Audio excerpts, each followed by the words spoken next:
Bienvenue. Aujourd'hui, on explore un jeu de société qui nous a pas mal interpellés. Scarabré. Oui, tout à fait.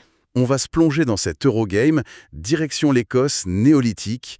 Et attention, il va falloir trier ces déchets préhistoriques. C'est ça. Comme on l'a expliqué dans notre article récent, Scarabré mélange du draft de cartes, du placement d'ouvriers et pas mal de gestion de ressources, y compris ces fameuses DG. Voilà. L'idée ici, c'est de revenir sur les points clés de notre analyse, ce qui nous a vraiment plu, et puis ce qui nous a peut-être un peu moins convaincus. Exactement. On va décortiquer ça ensemble. Alors pour commencer, le thème. C'est tiré d'un vrai site archéologique, Scarabré, dans les Orcades. C'est assez fascinant. Oui, et comme on le rappelait dans l'article, le jeu s'inspire du fait que les habitants là-bas construisaient leurs maisons semi-enterrées. Même des artefacts spécifiques, comme les pierres gravées ou les couteaux de Skyle, c'est assez bien rendu thématiquement. Et sur la table, comment ça se présente, toi ? Ça a une certaine présence, même si le matériel est simple. Oui, chaque joueur a son plateau village, avec une zone de stockage hyper importante. Surtout qu'il y a, attention, 15 types de ressources différentes, plus les jetons déchets. 15, c'est pas rien. On est loin du classique bois, pierre, or qu'on voit souvent. Clairement. Donc ça demande un peu d'espace, une bonne organisation. C'est un point qu'on avait noté dans notre critique d'ailleurs. C'est un Eurogame, pour ceux qui connaissent. Optimisation, planification. Peu de hasard, oui. Et côté mécanique, il y a deux trucs qui ressortent vraiment, je trouve.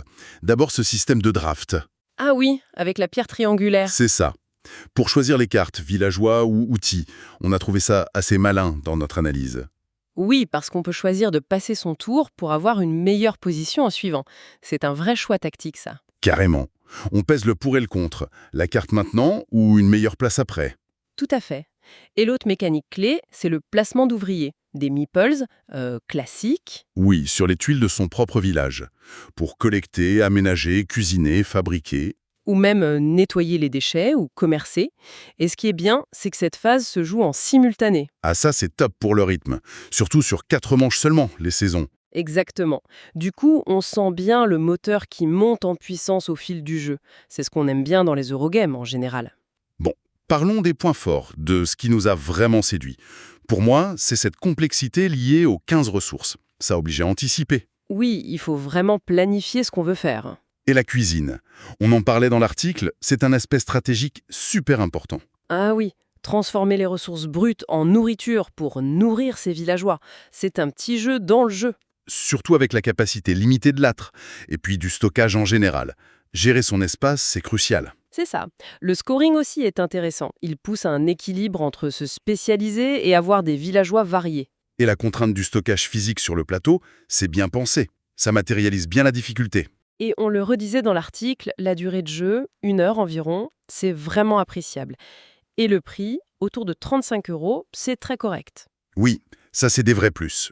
Mais, il y a des mais. Notre critique soulève aussi quelques bémols, forcément. Bah oui. L'aspect gestion des déchets, par exemple. C'était mis en avant, c'est thématique, mais on a trouvé ça un peu sous-exploité, non? Si, carrément. On a rarement senti que c'était vraiment pénalisant. Les jetons s'accumulent, mais bon. Voilà, ça manque un peu de tension de ce côté-là. On aurait aimé que ça coince plus. C'est ça. Et puis, l'interaction entre les joueurs, elle est quand même très limitée. Oui, une fois la phase de draft passée, où on peut piquer une carte à quelqu'un? Après, chacun développe son village un peu dans son coin.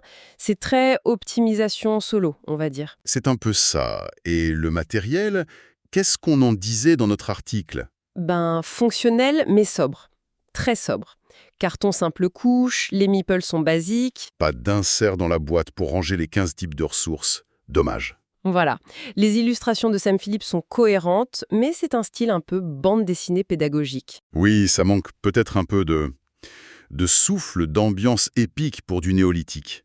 C'est propre, mais sage. Et l'absence de piste de score. Ça, pour un jeu de gestion, c'est un peu dommage, non? Ça alourdit un peu la fin de partie. C'est vrai. Ce sont des détails, mais mis bout à bout. Ça donne une impression d'un matériel correct, sans plus. Pas un jeu qui brille par ses composants. Donc, en conclusion de notre analyse, on dirait que Scarabré est un Eurogame solide, bien construit. Oui. Les mécaniques tournent bien, le thème est original et plutôt bien intégré. Le draft triangulaire, la cuisine, ce sont de bonnes idées. C'est pas révolutionnaire, mais c'est efficace. C'est ça. Notre verdict final était donc positif et on avait mis quelque chose comme 3,5 sur 5 dans l'article. Oui, c'est ça.